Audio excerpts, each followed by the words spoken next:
Subscribe करें हमारा official YouTube channel और बेल आइकन दबाकर पाएं सभी नोटिफिकेशन। नमस्कार, मैं हूं आपके साथ परमीत कौर वालिया। एमएचएन प्राइम देख रहे सारे ही दर्शकों का बहुत बहुत स्वागत है। आज बहुत ही स्पेशल गेस्ट हमें ज्वाइन करेंगी जिनका नाम है मेरेलिया ज़ेनोलेटी। आपको बता दें कि मेरेलिया एक क्वालिफाइड सिस्टमैटिक साइकोथेरेपिस्ट हैं जिनको 20 साल से ज़्यादा का एक्सपीरियंस है। मेरेलिया उन लोगों की मदद करती हैं जो stress related issues, anxiety, depression, marriage related problems का शिकार हैं। वहीं मेरेलिया इंडिया, यूके, इटली में काउंसलिंग और साइकोथेरेपी की सर्विसेज दे रही हैं और इसी खास मेहमान ने हमें ज्वाइन किया है। तो अगर आप भी इस तरह की प्रॉब्लम्स को फेस कर रहे हैं तो ये कार्यक्रम आपके लिए है। तो आपको बता दें कि मेरेलिया ने हमें ज्वाइन कर लिया है। Marilia, my first question is, how Corona COVID-19 is changed our lifestyle? Yes, it's a very interesting question, and I am, of course, as you know, I've been working in India for 9 years. Yes, and I've been seeing Indian clients, but this question can apply to anywhere in the world, meaning we all now live with less people around, with less distractions. We actually also move around less. We have more time to look inside. Our world has become smaller. So basically, this COVID-19 situation had a huge impact on the way that we used to do life before and now. Of course, we are all trying to implement the good practices at home, like staying in touch with people online and doing exercises. But there are a lot of, Especially my clients, they're telling me that they're missing the actual contact with people because it's different to just see and talk on the screen like I'm doing now. You're missing a lot of that, communication, the feeling close to others. So I believe it has changed in terms of the habits, but also the way we do relationships and the way we interact, the way we have more time to look inside ourselves. We have less time for distractions. So it had a huge impact on our lifestyle and, of course, on our mental health. Okay. So Marilia, if we can talk about mental health, what's your perception of stigma towards mental illness? Yes, again, very good question, and everybody is talking about it, not just in India, everywhere. But I want to change a bit the narrative around that. So the stigma is a stigma because we keep on saying there is a stigma. Why don't we all change the narrative, and instead of focusing on the stigma, we focus on how many people are actually going for therapy, how many people are seeking my help or help of other therapists. So I'm not too sure. People say, oh, it's a stigma in India, but why do I have so many clients? Why my colleagues have so many clients? It's the people who are coming to me who should say, I don't have any problem in sharing. I'm actually going for therapy. I need some help. I need some, guidance. And the more we make it, like a normal part of our life, if we actually require and we seek help, if we make it as, as I said, as a normal practice, and we stop putting the stigma, I think people will be open. And there is a difference between the older generation and the younger generation. Lots of my clients who are in their 30s, they don't have any problem in saying to their friends. It's actually pretty common. And so let's try, instead of focusing on, is it a stigma, focus on lots of people are going, and change that narrative. Right. Marilia, let's talk about relationship. How Corona has affected relationship, feelings, and our overall emotions. Yes. So if you think relationship, okay, relationship who were healthy before, they were actually having the good foundation to function during this time of crisis. So relationships where there were respect, good communication, understanding, interest in spending time together. These kind of relationships were already strong, very good solid base. So even in this crisis situation, they are surviving and actually maybe thriving.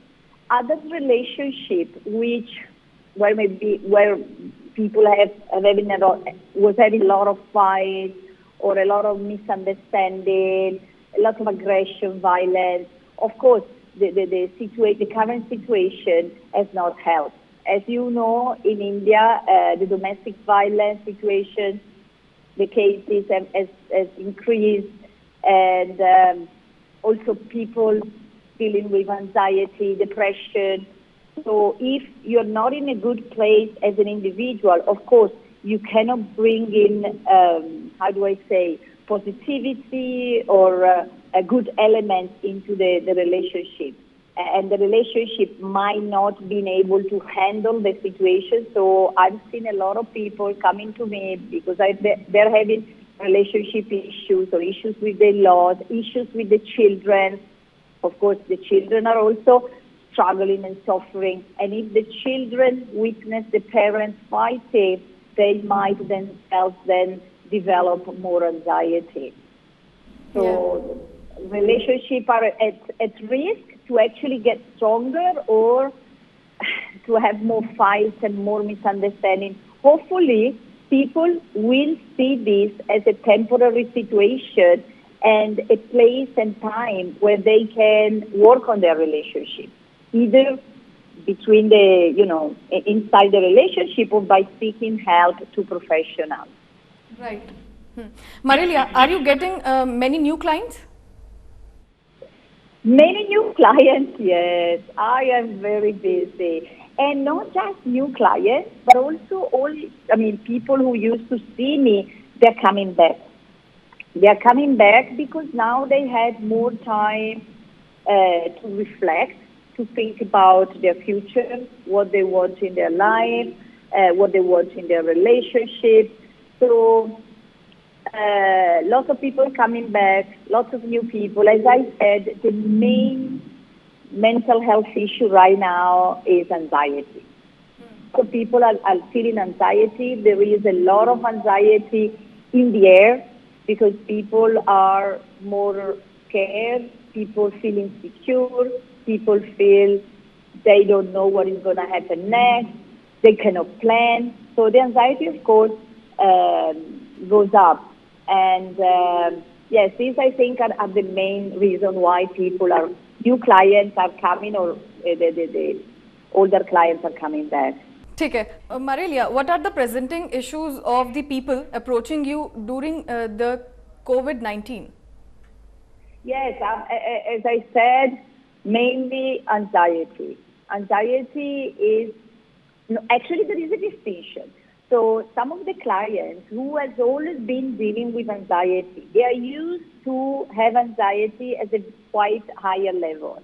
So these kind of people might not struggle too much. But people who were anxious, but they didn't know they were anxious because they never had the time to look inside themselves or to pause and actually check where is my level of anxiety. Now that this level has gone up, they feel overwhelmed. They feel, oh my God, what is this new feeling? So they don't even have the awareness or understanding to what is happening. So they get scared. And then when you're scared, you are in a not such a good position to handle your anxiety. So then the anxiety goes up. And basically, maybe this is a bit more difficult for the people who were not dealing with anxiety before. But yes, as I said, mainly anxiety and relationship issues. Yes, relationship. You spend a lot of time together. Before, people were maybe traveling or spending time with friends or going to kitty parties. Now it's all the time together. So there are much more chances to have fights and to have also violence, as I said. Plus, during this time, lots of people they have free time, they drink more, and that is again causing problems. I don't see people dealing with addiction, but of course, drinking in the long run can lead to mental health issues. And, Marelia, yeah. yes. Ji.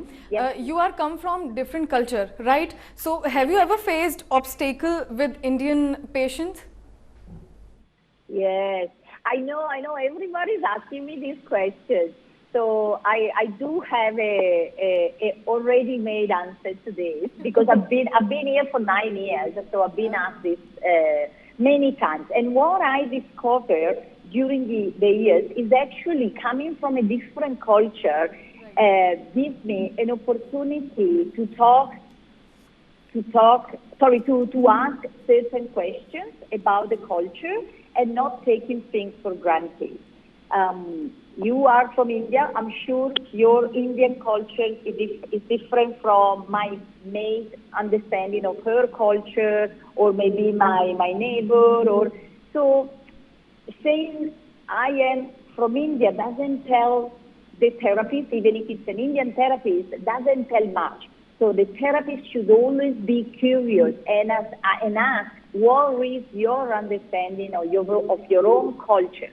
And because I am from a different culture, I don't have any problem in asking that. I feel very comfortable in being curious and giving the opportunity, not just for me to understand the culture better, but to give the opportunity to the person to think and reflect. What does it mean arranged marriage for me? What does it mean to be part of this caste? Or what does it mean to belong to this family?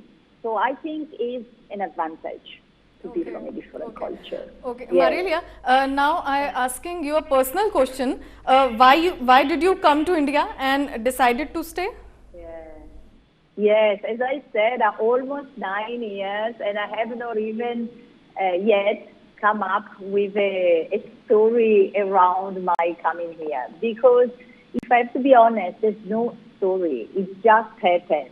As you mentioned in the introduction, I was living in London, I studied there, I was working there, and then when I was between jobs, I came on a trip to India, and somehow there was some, I don't know, special connection, and it's not related to any love story or there's nothing, there's no masala there. It just happened. I think that there was the connection between me and India. Sorry? Or with love with Indian patients? Actually, initially, I was not doing my own practice. Initially, I was working in a university, and then after 1 year, I opened my practice. And of course, I like the culture.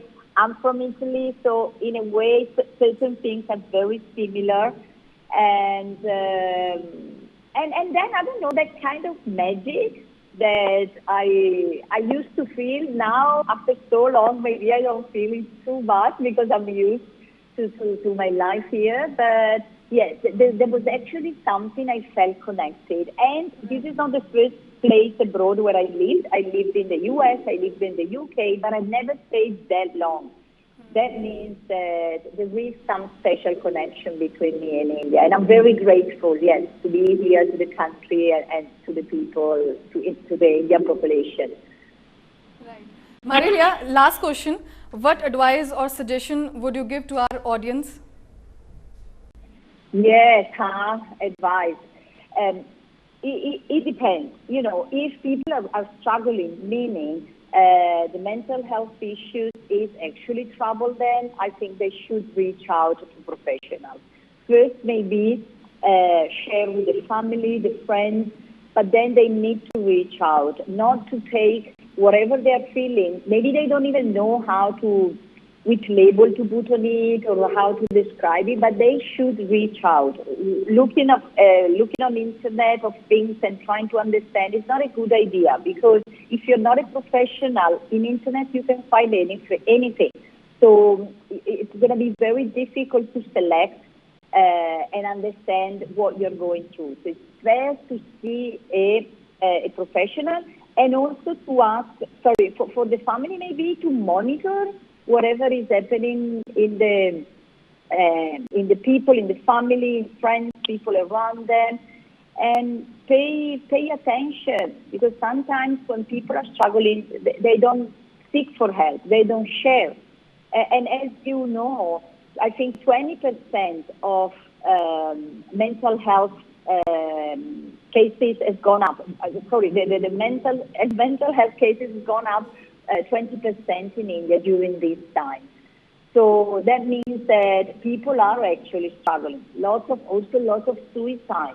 So this is also very important. Sometimes people don't even want to kill themselves. They only want some help. They